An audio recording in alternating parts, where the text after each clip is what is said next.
خوف کو محسوس کرو لیکن اس کو ہر صورت میں کرو. یہ کتاب سوزن جیفرس نے لکھی ہے. انگلش میں اس کو کہتے ہیں feel the fear and do it any way.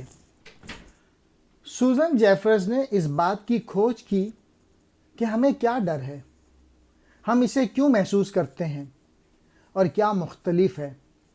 ہم اپنی صحت، تعلقات یا نوکری کھو جانے، کلیدی فیصلہ کرنے یا مسترد ہونے، ہنسنے یا دھوکہ دینے سے ڈر سکتے ہیں.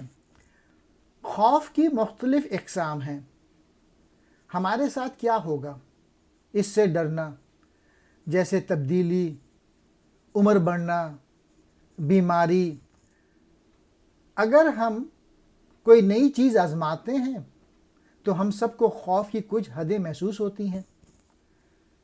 اگر ہم خوف کو اپنے آپ کو کمزور کرنے دیتے ہیں تو ہم خود کو بے بس محسوس کرتے ہیں. اپنے خوف کو سنبھالنے کا طریقہ یہ ہے کہ آگے بڑھیں، یعنی ایکشن لیں اور کارروائی کی جائے. ہم باخبر فیصلہ کرنے کا طریقہ سیکھ سکتے ہیں جس سے ہمارا خوف کم ہوگا. ہم اپنے خیالات، اپنے بیلیفز، احساسات اور جو بھی ہم خیالات کا انتخاب کرتے ہیں، ہم خود اس کے ذمہ دار ہیں. اگر زندگی میں بالکل نئی بات کرنے پر ہر شخص خوف محسوس کرتا ہے، لیکن اس کے باوجود بہت سارے لوگ خوف کے باوجود یہ کام کر رہے ہیں، تو ہمیں یہ نتیجہ اخذ کرنا چاہیے کہ خوف مسئلہ نہیں ہے.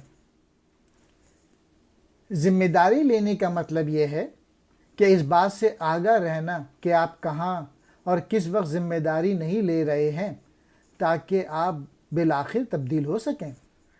آپ اپنے آپ کو دیکھیں کہ آپ کسی پر تنقید کیے بغیر یا کسی بھی چیز کی شکایت کیے بغیر ایک ہفتے بھی رہ سکتے ہیں.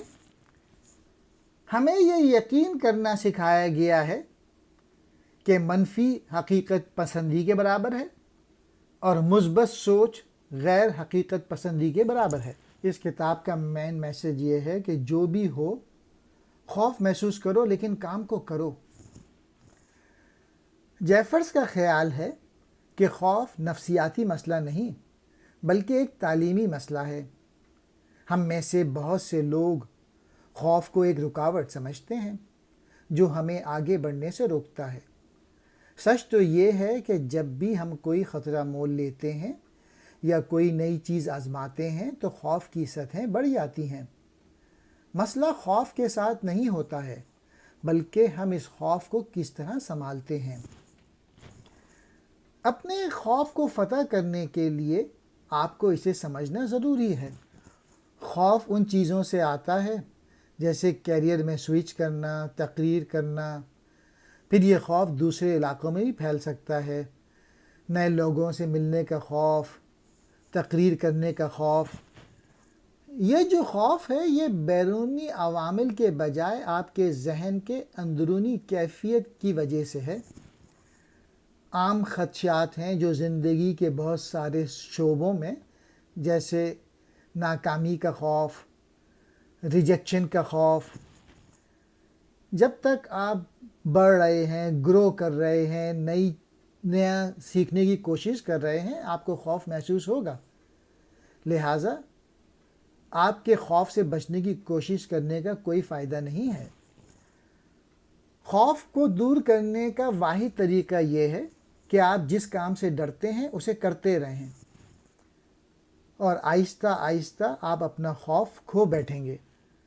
جب بھی آپ کسی خوف کا مقابلہ کرتے ہیں یا غیر یقینی صورتحال کا، جتنا زیادہ آپ اس کا سامنا کرتے ہیں اتنا ہی آپ کو احساس ہوتا ہے کہ آپ کی زندگی میں جو کچھ بھی چیز پھینکی جاتی ہے آپ کی طرف، آپ اسے سنبھال سکتے ہیں. جب آپ اپنے خوف کا مقابلہ کرتے ہیں، نہ صرف آپ اس خوف پر قابو پاتے ہیں بلکہ اپنے بارے میں بھی اچھا محسوس کرتے ہیں. جس چیز کا آپ کو پہلے خوف تھا، اس میں عبور حاصل کرنا دل کی گہرائیوں سے اطمینان بخش اور تکمیل بخش ہو سکتا ہے. اور اس بات کو یاد رکھیں ہر ایک کو خوف ہے، وہ عام طور پہ اس کے بارے میں بات نہیں کرتے۔ مختصر یہ ہے کہ آپ اکیلے نہیں ہیں۔ مثبت سوچ پر عمل کرنا ضروری ہے خوف پہ قابو پانے کے لیے۔ تمہیں کس بات کا ڈر ہے؟ رشتہ کھونا، مسترد ہونا، ناکام ہونا؟ اپنے آپ سے ہر وقت یہ کہیں، میں اسے سنبھال لوں گا۔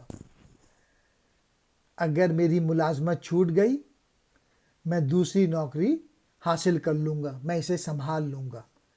اگر میری گاڑی خراب ہو گئی، میں اسے سنبھال لوں گا۔ جب آپ زندگی کے بارے میں مثبت ہو جائیں گے، پازیٹیو سوچنے لگیں گے، تب آپ ان لوگوں کے آس پاس رہنا مشکل ہو جائے گا جو ہر چیز سے منفی اور پریشان رہتے ہیں۔ نیگیٹو تھنکنگ ایک بیماری ہے۔ پولیانہ کا مطلب کیا ہے؟ وہ شخص جو ہر حالت میں ہمیشہ کچھ مثبت یا پازیٹیو سوچ رکھتا ہے۔ اداس اور عذاب دیکھنے کے بجائے سورج کو دیکھنے میں کیا حرج ہے؟ ہر چیز میں اچھی چیز دیکھنے کی کوشش کرنے میں کیا غلط ہے؟ اس میں کوئی حرج نہیں۔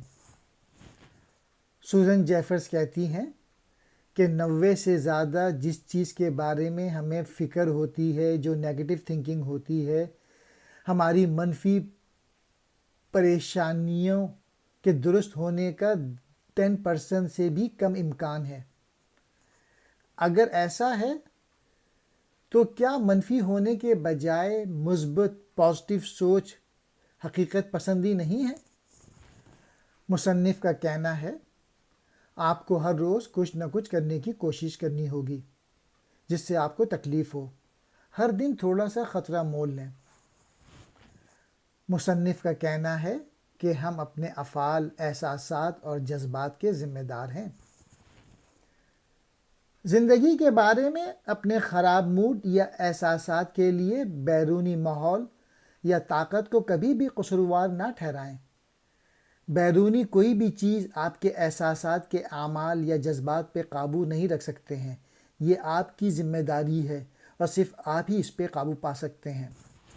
آپ اس بات کو یاد رکھیں، جب تک آپ بڑھ رہے ہیں، گرو ہو رہا ہے، تو خوف کبھی بھی دور نہیں ہوگا۔ کسی کام کے خوف سے چھٹکارا پانے کا واحد راستہ یہ ہے کہ باہر جائیں اور اس کام کو انجام دیں۔